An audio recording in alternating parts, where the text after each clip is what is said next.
Pay me, pay me, pay me my silver now. Pay me or go to jail. Pay me my silver now. Road2Ruta.com. Oh my goodness. Is it happening or what? What's happening? Everything. Everything is happening. By the way, if the government opens their mouth, that's a lie now. Even when it seems plausible, it's a lie. Everything is a lie. There is no truth left in the markets, in the government, in the news, in anywhere. We are in the melee, as Cliff calls it. I'll get to drones and stuff. First, make sure you check out the discussions. A great discussion I had with Jean-Claude and Snippy last night on Jean-Claude's channel. Go to Rumble, Jean-Claude at Beyond Mystic, the Wacky Woo Show. We get into literally everything. It is great fun, great conversation. We talk about the drone situation. We talk about silver, gold in the Grand Canyon, Snippy's adventures with the woo-woo world, and his adventures out there trying to find caverns of treasures and gold and all that. Really cool stuff. Some of you might have to expand your understanding of the universe because we get together and it's like everything from mainstream financial information to, there's aliens in your coffee type of stuff. In your Horn of Z's. Anyway, go check it out. Very fun. It's long, 2.5 hours. Go check it out. Also, for private road members, last weekend I posted a private road discussion, The Future's So Bright. Go check that out at road2ruta.com on the private road section. If you're wondering about what's happening with silver and cryptos and all that behind the scenes stuff, I go pretty deep in this one. So definitely, if you're a private road member, go check that out. And silver is trading at $30.55. It's been controlled since the 1850s. So we're waiting for the release of 180 years of price suppression on silver. Now, this will not be seen on the comics, mind you. You will not know that silver went to $600 when it goes to $600. The comics will be shut down long before that. I think at $50, the comics will shut down. They're kind of preparing for it now. Everybody's removing their metal from the inventories. Well, let's take a look at how much has been removed. This is the largest month of removal from the comics. Now, there's two ways to remove metal from the comics. The number one way is just file notification that you want delivery. And that right here, 8,513 contracts so far in December. We're only halfway through December. That is about 47 million ounces, 48 million ounces. The largest in a long, long time. That's way number one to get your metal, and that's the one everybody knows about. The one that people don't know that much about is the exchange for physical option. This was put together by the rigging cabal saying, oh my God, we can't have people seeing that we're pulling out over 100 million ounces every month on the comics, so we got to figure out a way to do it because that demand is there. It's going to be leaving. How do we do it without showing, especially American investors and the hedge funds and stuff, what's going on? We transfer it over to the LBMA to do it there. It's called Exchange for Physical. EFP, right here. EFP, every day you're going to see a number right down here. This is 500 contracts, $5,000 a contract is 22.5 million ounces. Not as big as it has been, but let me tell you, December is going to be the biggest month in history for Exchange for Physicals. Harvey Organ does a great job tracking it. We are already at, this is just for December, mind you. These are comics deliveries, literally. We're already at 115 million ounces of silver has been demanded for delivery out of the LBMA, London Bullion Market Association. Is different than the LME. The LME is the London Metals Exchange. That's a real exchange, supposedly. I mean, it's rigged, obviously, but it's a real exchange. The LBMA, they had to create something different for gold and silver because they're completely different. Those are monetary metals. Silver happens to be an industrial metal on both sides. If it wasn't a monetary metal, it would solidly be in the LME. But it is a monetary metal. It has to be controlled, and it's been price suppressed for so long. It's very important that nobody knows about silver, so they control it that way. But we do have at least from the COMEX exchanges. Now, the LBMA has their own delivery mechanisms too. So the amount being delivered this year, I think it's over 2 billion ounces. Now, people like the Silver Institute will say, it's 1.1 billion ounces, and there's a little bit of a deficit. They're full of shit. They're lying. They're cheating. They're criminal. Working with Metals Focused, I like the guy. I interviewed both the heads of those guys, and Silver Institute, he's a con man. Mike is a con man. There's only 2 people who work at the Silver Institute, by the way. They get all their numbers from Metals Focus for the annual review. I like the guy at Metals Focus, except he talks one game and then pulls numbers out of his ass when it's time to report. That's what our professionals say. Bullshit. It's a lie. It's a cheat. It's a steal. And I've proven it. And I'm going to prove another thing, because something gigantic happened in India.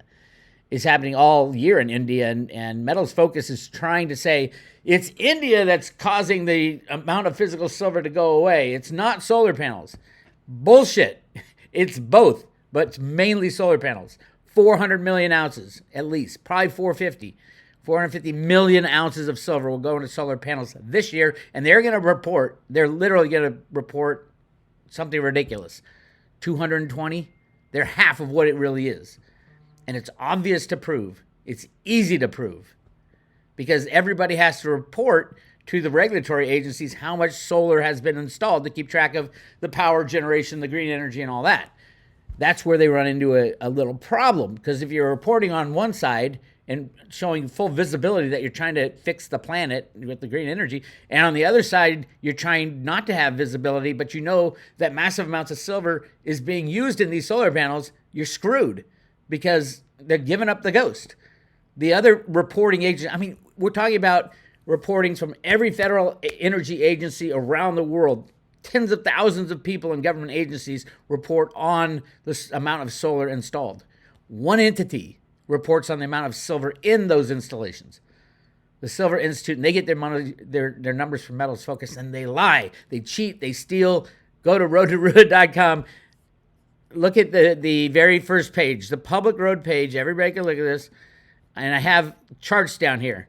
This is how much we're going to install this year. It's going to be about 600 gigawatts, DC energy. I've done a lot of work in this area. 600 gigawatts, we're pretty much on track for that. Last year, it went up 76% from 252 to 444, which means, and they were adding more TOPCon, a different kind of solar panel. The new solar panels have a lot more silver than the old solar panels. And every one of these red checked boxes of historical numbers from the Silver Institute were changed to make it look like there was only a 38% rise when there was exactly double that. There was a 76% rise in the amount of silver consumed at a minimum. And they cannot tell you that, so they lie, they cheat, they steal. All right, where was I? Oh, let's talk about what's going on in India, because it's really, really very, very important for all you silver investors. Between the solar panels being made and India's imports of physical silver, the world is running out of physical silver. And Russia announcing they're adding silver to their stockpile for their government, to their reserves. No wonder we're almost at war with Russia. It's not allowed to be done. What are you thinking? So many people can sneeze and buy up every single ounce of silver left on the planet. On the planet, yes, on the planet. There's about 2 billion ounces that could be. Now, if you get down to $10,000 silver, yeah, people are going to melt their fillings down. You'll probably get another, probably 6 or maybe 7 billion ounces. But right now, it's just 2 billion ounces available. If all the COMEX bars are bought, all these silver from your warehouse is bought, it would take everything. But right now, if you're Elon Musk and you run a company that uses massive amounts of silver in your solar panels, Tesla tiles, in your electric cars, now that's another huge secret that's being held. How much silver is in an electric car? The official numbers are like 1.5 ounces, and that's bullshit. I'm hearing 35 to 40 ounces. I have nothing to corroborate that. But think every electronic connection has silver in it. Just little bits of silver. And this is not silver that's going to be recycled anytime soon. And oh, by the way, those of you thinking, I saw an article that was passed on by the Silver Institute saying, yeah, silver in solar panels is like a piggy bank for silver in the future. The reality, the cost, I mean, literally, silver is being sprayed on in like micro lines on these solar panels. The reality of recycling silver at anything below $500 is pretty much a waste of money.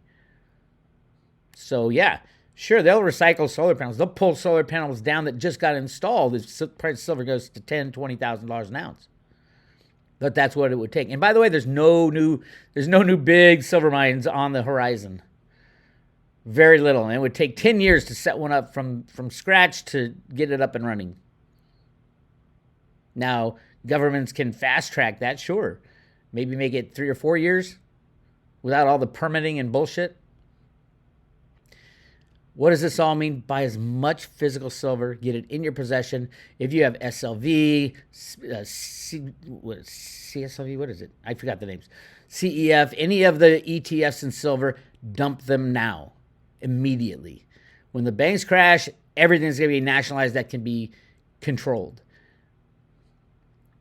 So, yeah, because it's easy to get, easy for governments to get. And it's not like the population will be saying, no, that's not free markets. No, the population will be on their knees saying, we have no money.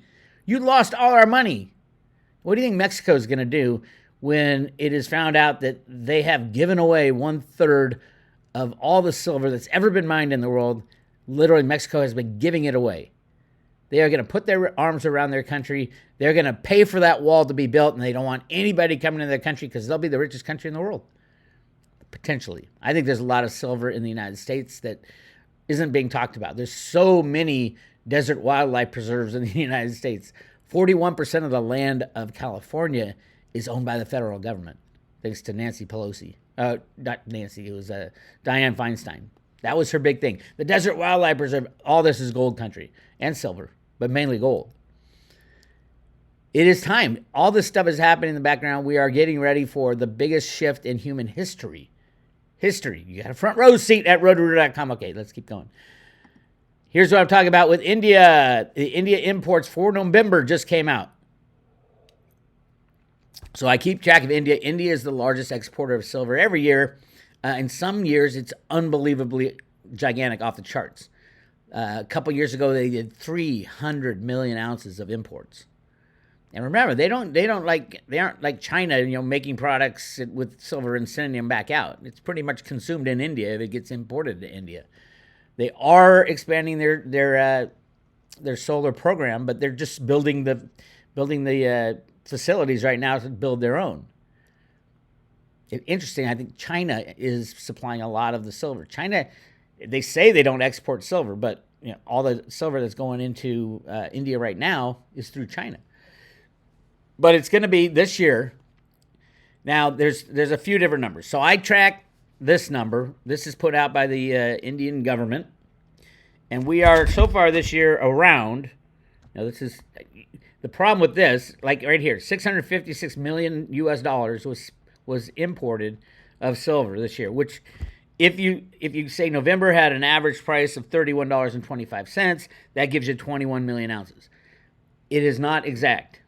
It's kind of a rough estimate. There's other ways to do it. You can go dig deep, and it's generally close. How's that? But and that puts India right now, according to this data, at 240 million ounces of silver. This would be the second largest year ever for silver. Now, here's the problem: silver imports into India. And remember, all the rest of the world's doing more than they ever have in silver. So China is importing, making more solar panels than ever. Russia is pulling in more silver than ever. Everybody's expanding because the economy is great. Everybody's putting silver into everything they do. Electric cars are selling, just literally continue to sell massive amounts and growing and growing and growing. Not percentage-wise, because they're so you think, if electric cars do 25% more this year, that won't be as big as last year, but remember, you're working off a bigger base.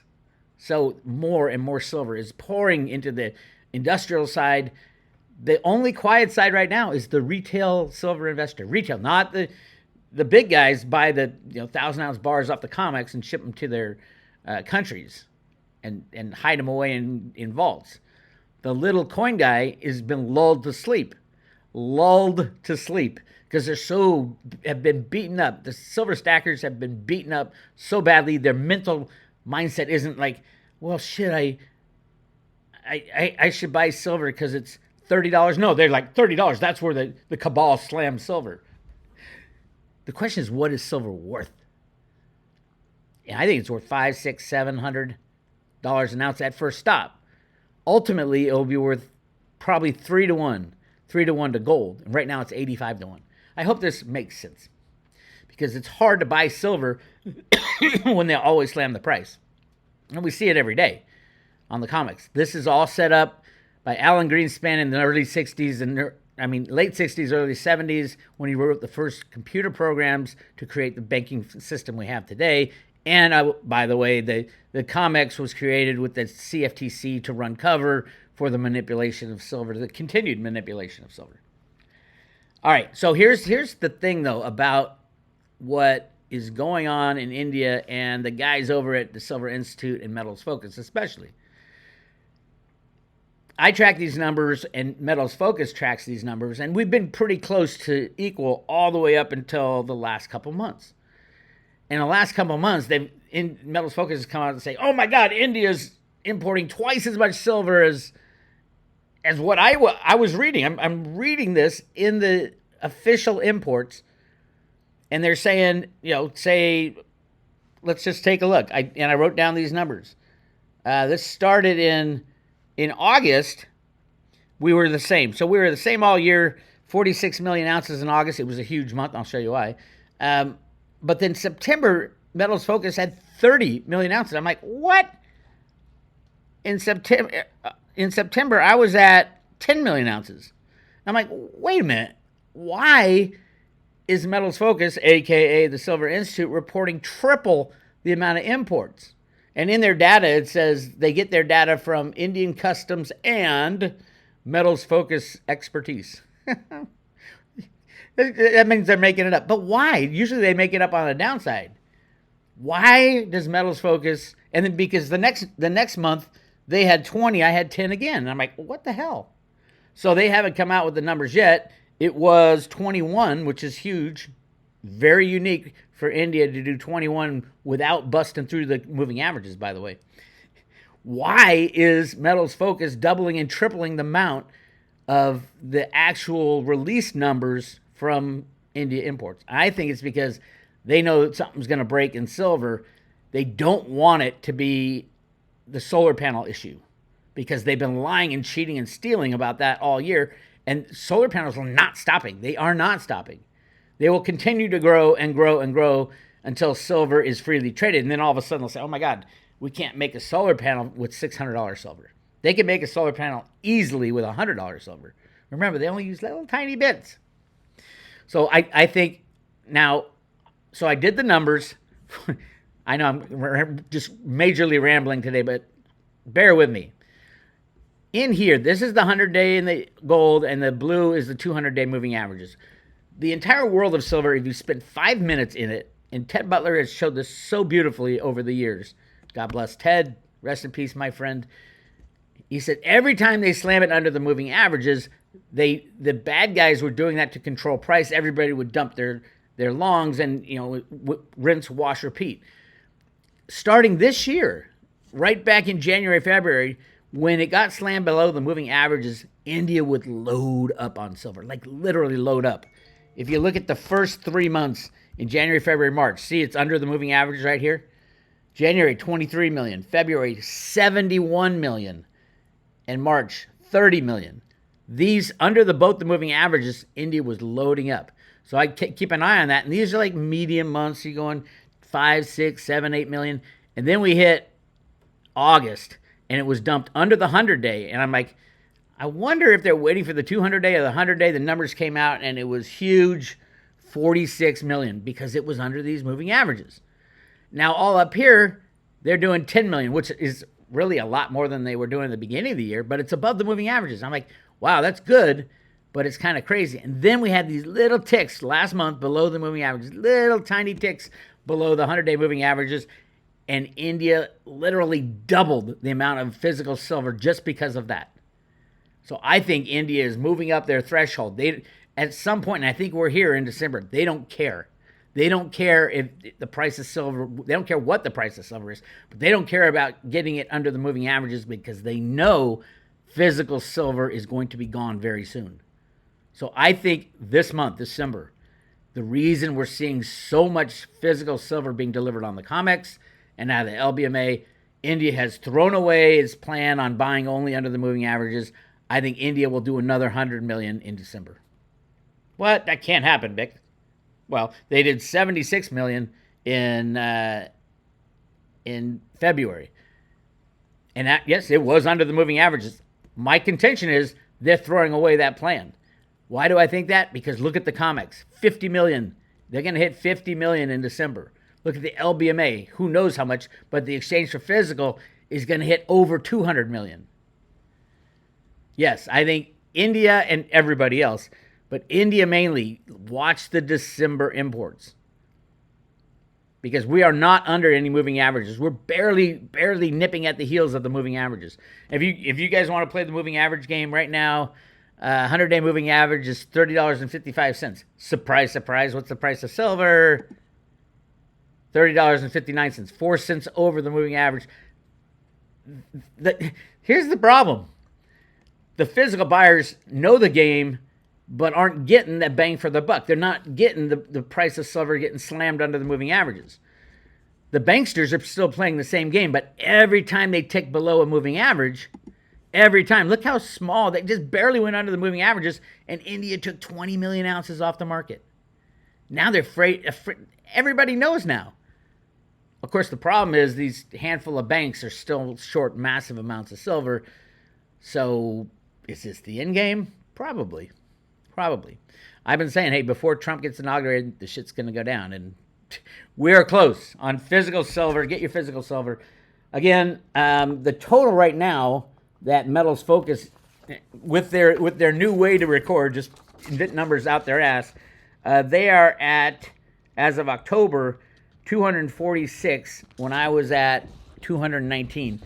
I think they're going to completely, in this next number that they release, and it should be today or tomorrow, the India import numbers, my numbers are 21 million. I would not be surprised to see it over 30 million. If it hits over 40 million, completely obvious what they're doing.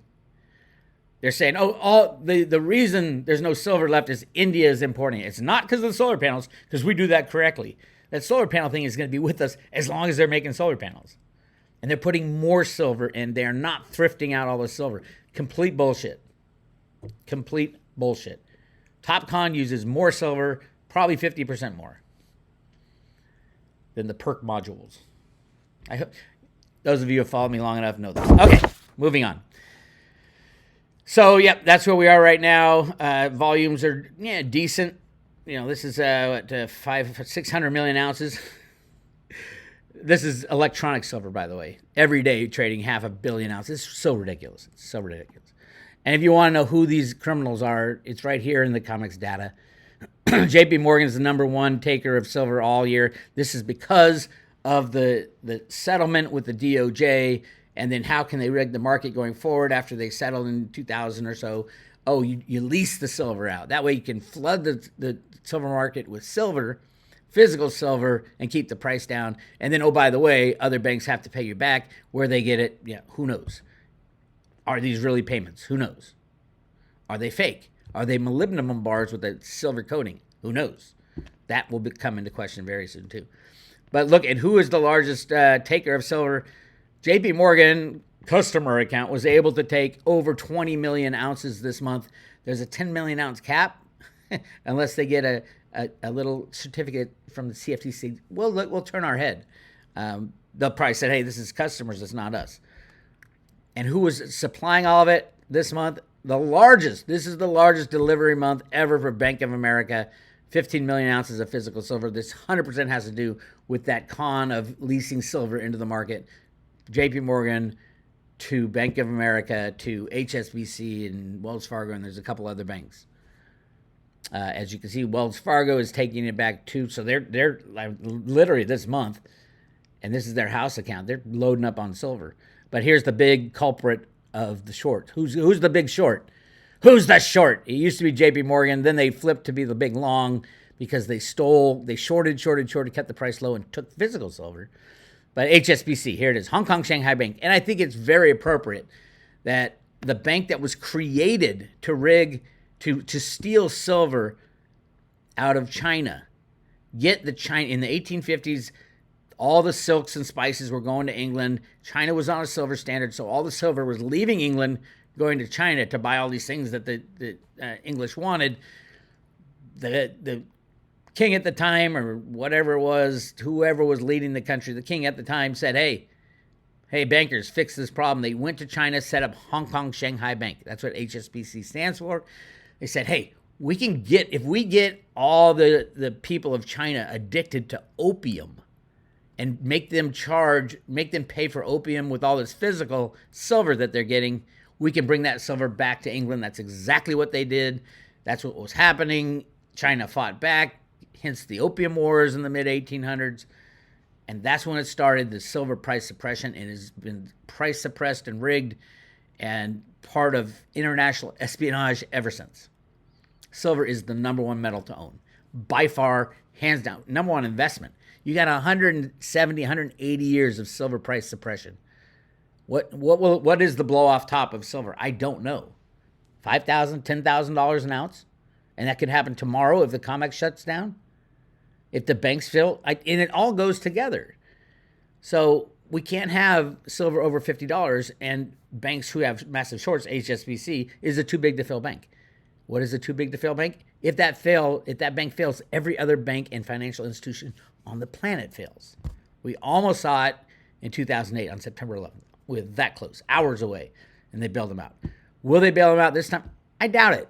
You think Congress can agree on anything anymore? And the U.S. controls this thing with their computers and derivatives. The same computers and derivatives that Alan Greenspan invented in the 1960s and 70s with his buddy John Kemeny, the inventor of basic computing. If this all doesn't make sense, go to roadtoruta.com. I've been outlining this for over a decade. All the information is there. Go to the public road page, scroll down, you'll see all the silver data, but you also get some really cool stuff like my interview with the head of Silver Eagle Sales, where he admits they are purposefully not making Silver Eagles to meet demand.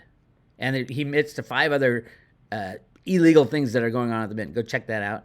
It's the real guy, Jack Sermon. I think he's gone.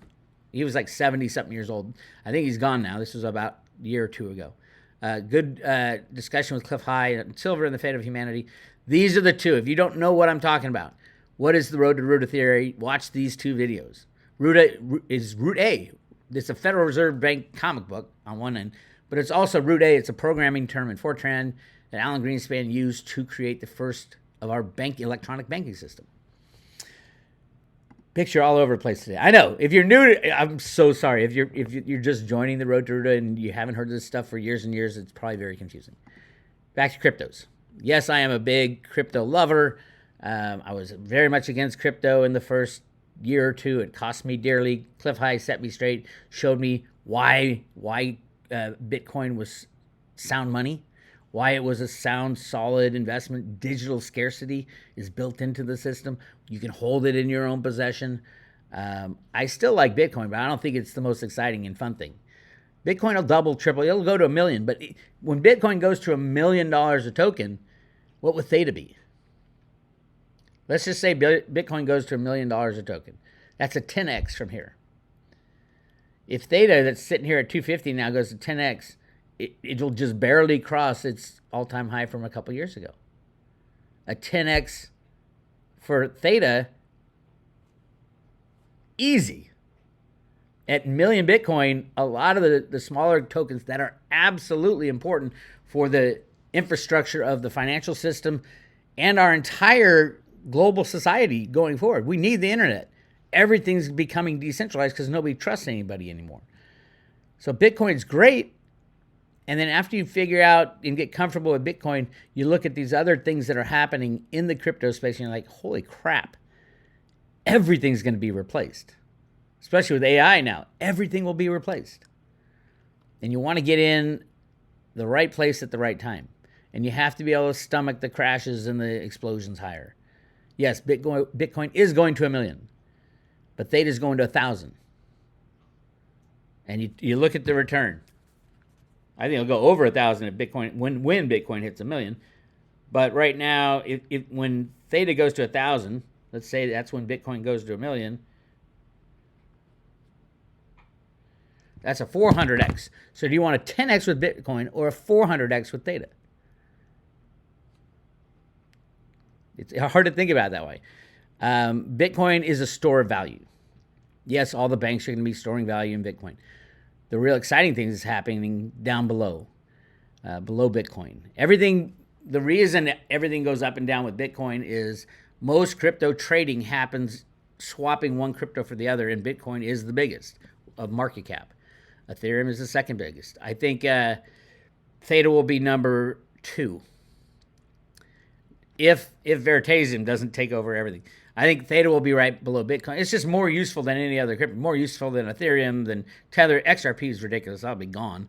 Solana, Theta is much more useful than all those. You name it. Why do I keep harping on XRP? Various reasons. I think it's hyped by not the bankers who are supposed to be using it. It's hyped by a small cabal of people that, who's the largest seller of XRP? It's Ripple, the creator. Oh, we need liquidity in the market. They've sold $45 billion. They've bilked $45 billion. Now, if you think that the whole system, the whole financial system is going to stay together the exact way it is, and all the banks are just going to, they'll have little hiccups or consolidate and be fine. Yeah, XRP is a possibility. But if you think that the central bank or the BIS or the World Bank or any treasury of any nation on the planet is going to choose XRP over inventing their own way to transact, I think you're delusional. If anything, they banned XRP. And oh, by the way, if you didn't know, it's completely in violation of the Reggie Middleton patent. XRP, literally, Reggie describes in his patent exactly what XRP does in cross-border transfers. Literally. It's the most specific out of all the other applications of Reggie Middleton's peer-to-peer transaction protocol that he literally got the patents for. We will see. But if you're into XRP, all you can do now is hold on. If you want to buy some, you can't.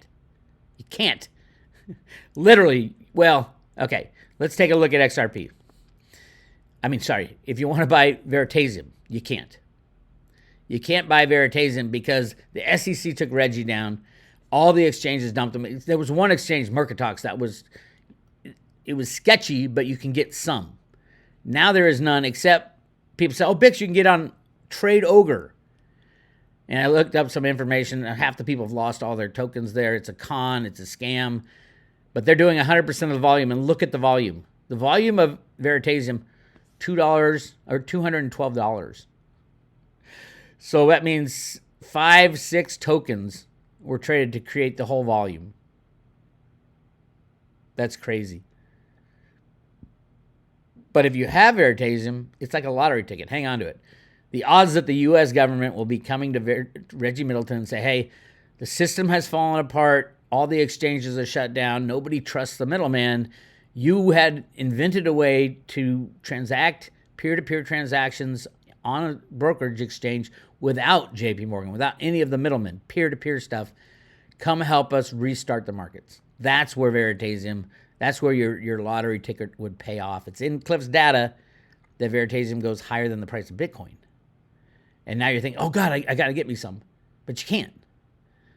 Trade Ogre, these trades happened, $2 worth of, or $200 worth of trades, but most likely they're not even going to be able to get their coins off of there. Uniswap, maybe, I don't know. right now, ever since Mercatox left, it seems like the Veritasium trading has completely disappeared.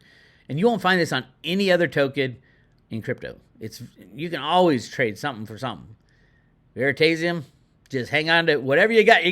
We're all standing there. And it's like we've been through the gyrations, and now we're just standing there waiting to. Okay, I can't sell it. Obviously, I can't buy it now. I just gotta wait it out and see what happens. I think that with every day, the odds and the possibility of Cliff's prediction coming true, that Veritasium will go higher than the price of Bitcoin. And the only way that could happen, in the beginning, I was like, how could that ever happen? It can't ever happen. And then they got the patents for peer-to-peer transactions. Reggie has the patent for DeFi. All your DeFi tokens, Reggie has the patent.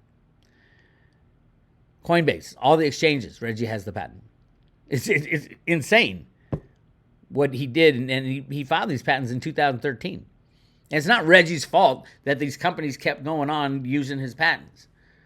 Because the SEC shut him down, he wasn't able to say, hey, I'll rent you my patent.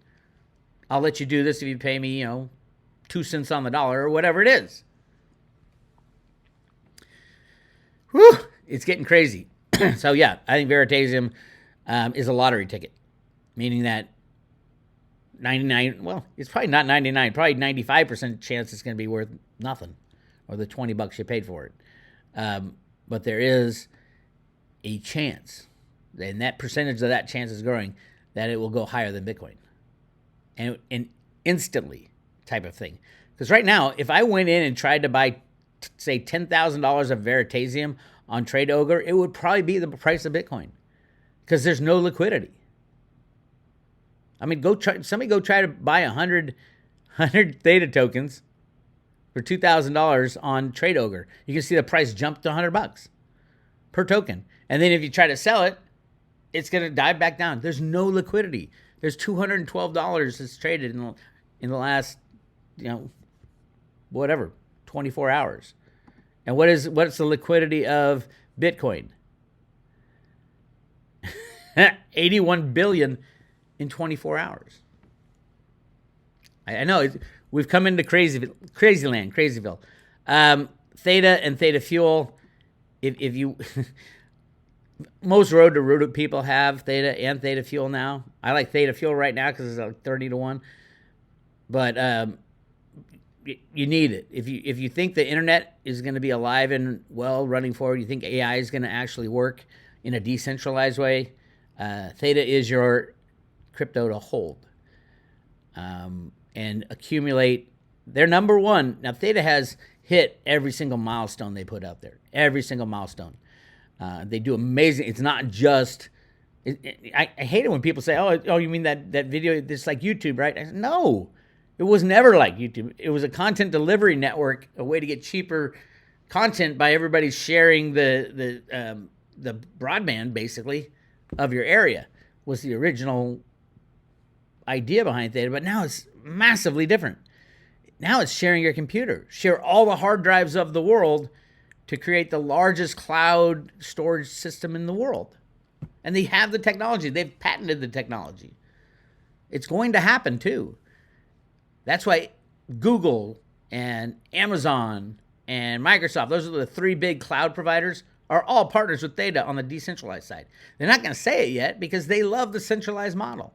They love having these massive storage areas in the desert or wherever. But all that data's got to go there and back. And with AI, that can't happen. And none of those guys that I know of are working to take out Theta. They are going to join Theta. So yes, that is why Michelle Whitedove saw Theta well over $1,000 a coin. And Theta Fuel over $10 a coin. And it's happening. It's just not happening now. And now's this is when you invest. When do you invest? You invest when things are unknown to everybody and you see something. You understand something, how something might potentially move into something else. That's why Theta is so cheap. But again, back to the Theta Labs guys have never missed a planned implementation of something. They've always lived up to their expectations, and their number one on their to-do list for 2025 is to get listed on a U.S. exchange. It's shocking that it isn't right now. When it does that, it'll triple, quadruple. I don't know. It depends how high it is. Mitch Liu was saying we'll probably go from somewhere $8, $9 and then get listed. And then I think it'll triple or quadruple instantly. They are unstaking one of the Guardian nodes.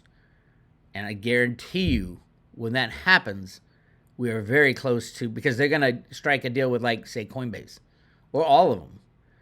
It could be, I think it's Coinbase because they were this close with Coinbase a long time ago. And they're going to give them the Theta from that Guardian node to have Coinbase probably run their own node, but also have liquidity so that people, when they go to Coinbase to buy Theta and Theta Fuel, that Coinbase will have it to sell to them and trade and all that stuff. So very exciting times. And this is going to happen in 2025. I think by the August, September of 2025, I think the bull run, the latest bull run, will start to slow down. So strike while you can, and then hang on for the craziness, and then it'll have a blow off top. Probably, from what I'm estimating, this bull run will end probably August, September timeframe.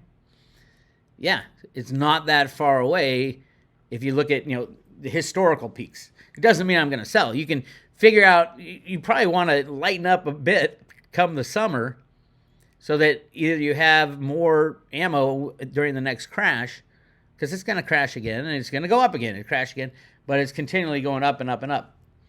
So if you can hodl your way through it, and you don't have to time any of this stuff. Daily trades, who knows? I mean, if you've been in crypto long enough, the heart-wrenchingness is just brutal. Oh, my God. Riding your prized asset down 95% is just horrific. But you knew it was coming, and you just sit there and hodl. You pick the right asset, you sit there and hodl and wait. And a couple years later, it kicks up again, and everybody who's giving you shit because it went down is now saying, how do I buy some? That's kind of your sign to say, oh, my God, maybe I should start lightening up.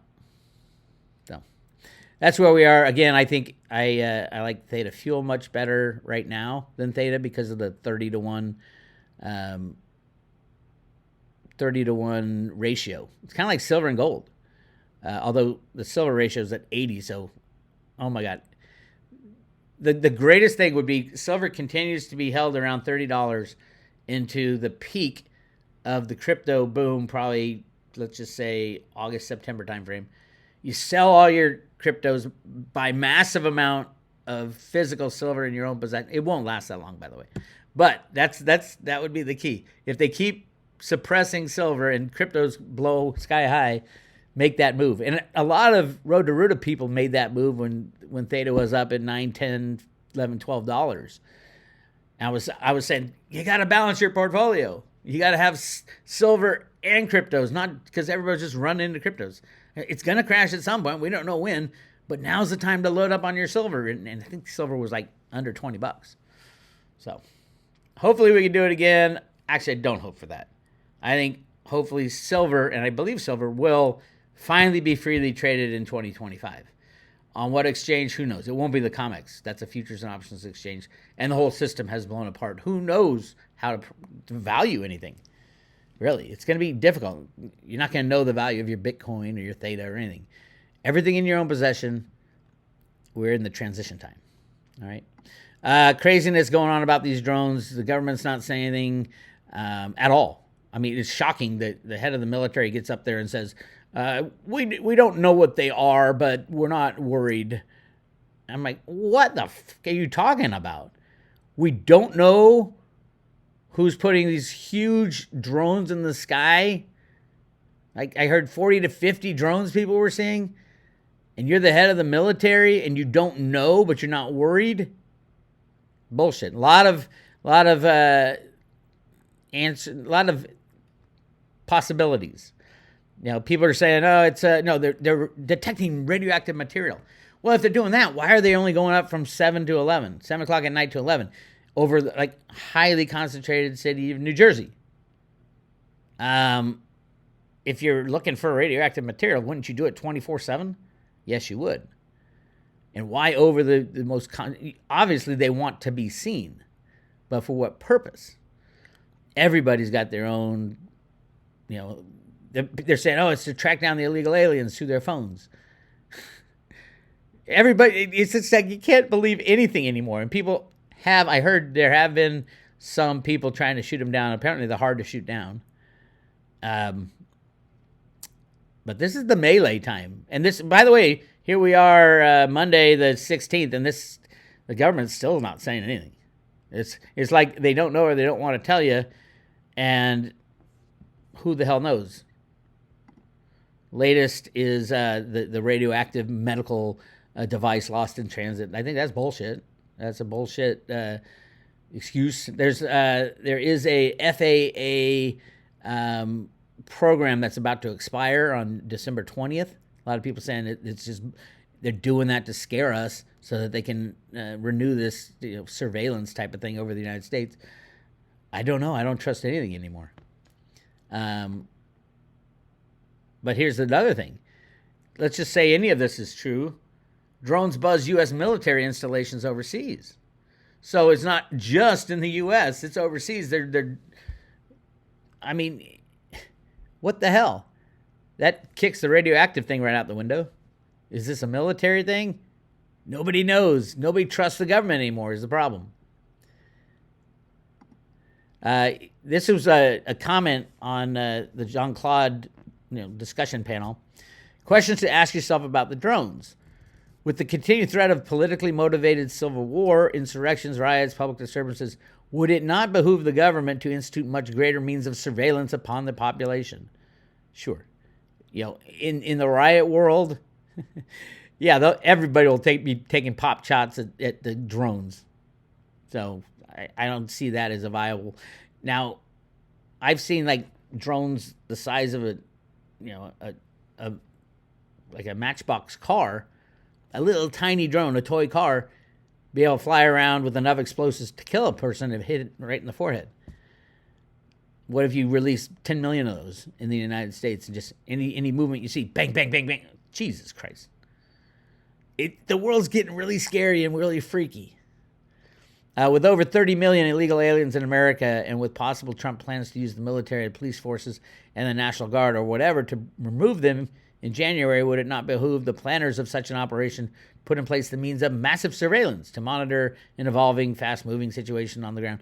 I think it would be a hell of a lot easier to take illegal aliens out of America, just let the price of silver rise and be freely traded, because at least the Mexican population will go instantly back to Mexico. That's why when Trump went to the president of Mexico, said, I'm going to build a wall and you're going to pay for it. He said, yeah, we'll pay for it.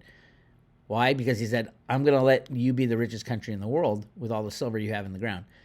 Everybody who literally just came over the border in the last 10 years would run home. They don't want to be in a place where they can't speak the language and have to work, restaurant jobs or in the, farming, picking cotton or wherever they are working. They want a good life. And if they call home and all their friends and family are saying, oh my God, this silver thing's amazing, we're the richest country in the world, they're going to be running home. You don't have to deport everybody. They will try to get back home. It's the easiest way to fix the problem. And it doesn't upset anybody, even the Democrats. I think Mexico is more afraid of Americans trying to sneak into Mexico. It's easy. There's so many easy solutions. Next, if an operation is being planned to remove millions of aliens from America, would not fleets of surveillance drones that can monitor the empty deserts, forests, plants monitored from the air be the most helpful tracking movements of the hostile aliens or individuals on the ground? I don't know if he's meaning aliens or illegal aliens, people or the ET. Just as Obama used killer drones in the Middle East to target and destroy various Islamist leaders, same type of drone could be employed in our own skies here to target whoever the controllers of such drones choose to target. That is true. If a government either the current one or in the U.S. or the incoming one suspected some great threat from one or more foreign terrorist groups or hostile nation states to occur because of some action it might take place in the future, it would not aid such a government to institute the means to massively surveillance its own. See, all that stuff. Remember what these drones are doing. They're over Jersey, and they're only coming out between 7 and 11 o'clock. They're not. You don't see them in the day. Very few. And it's like, this is clearly a show. And what is the show for? Who knows? What current technology can be used to visually monitor all Americans' large cities, its vast open wilderness spaces, even the entire land surface of the country? Well, at least the drones that I know of, even the really complex ones, can't stay up in the air that long. So it would have to be, it takes a lot for a drone to stay in one position. Those of you drone operators know, and that's why you don't see them for a little bit and then they're gone. I don't know especially if they're carrying any kind of sophisticated equipment that makes it heavier.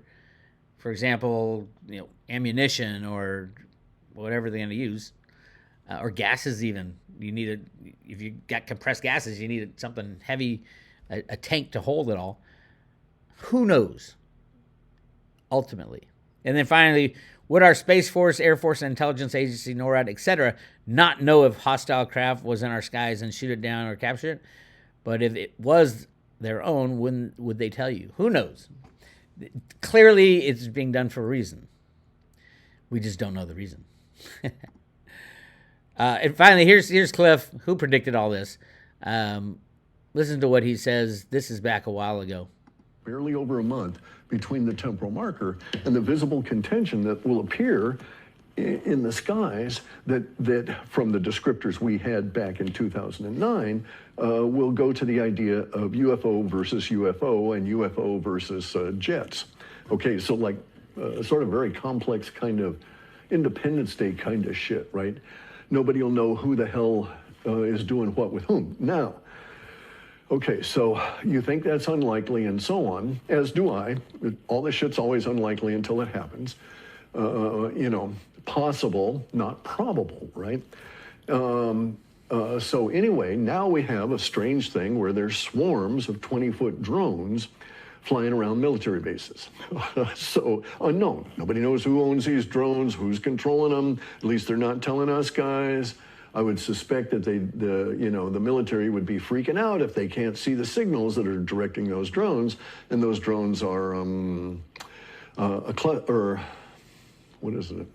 kvass weapon, where one of the, I won't describe it, but basically you set off a group of drones that don't report back to headquarters until they're all done.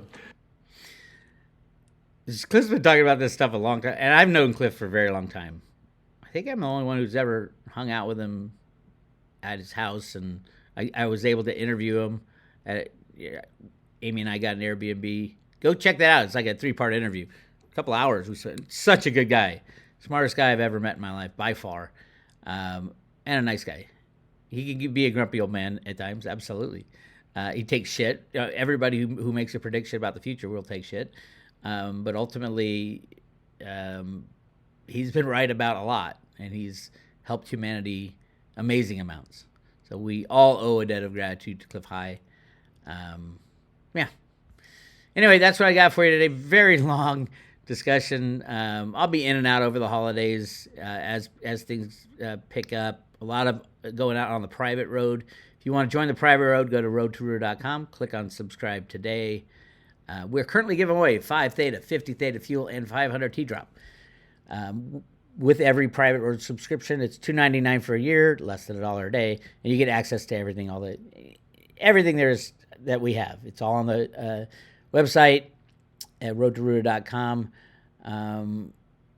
Interesting, because we've been giving away little bits of crypto and silver coins since 2010, when first made the Road to Ruta website. I was working with GATA, the Gold Antitrust Action Committee, for a long time. But since then, we've given away lots of cryptos, lots of silver. At one time, we were giving away 0.1 Bitcoin. 0.1 Bitcoin was like $200. So we gave away $20 worth of Bitcoin. And I get emails all the time from people saying, oh my God, I found my 0.1 Bitcoin you gave me in 2000, whatever it was, 10, 11. And now it's worth $10,000. That was the best investment I ever made, blah, blah, blah. So yeah, I think that Theta will be like that. I do, given time. I think Theta is going into the thousands. So, you look at 5 Theta. If Theta is 1,000, that's $5,000. Who knows what T-Fuel and all that will be as well. Anyway, we give away that for free. We don't sell cryptos. We can't sell. It's illegal to sell cryptos. We give it away for free with every private road subscription and renewal. Go check it out. RoadToRoot.com is Bix Weir. I'll talk to you later.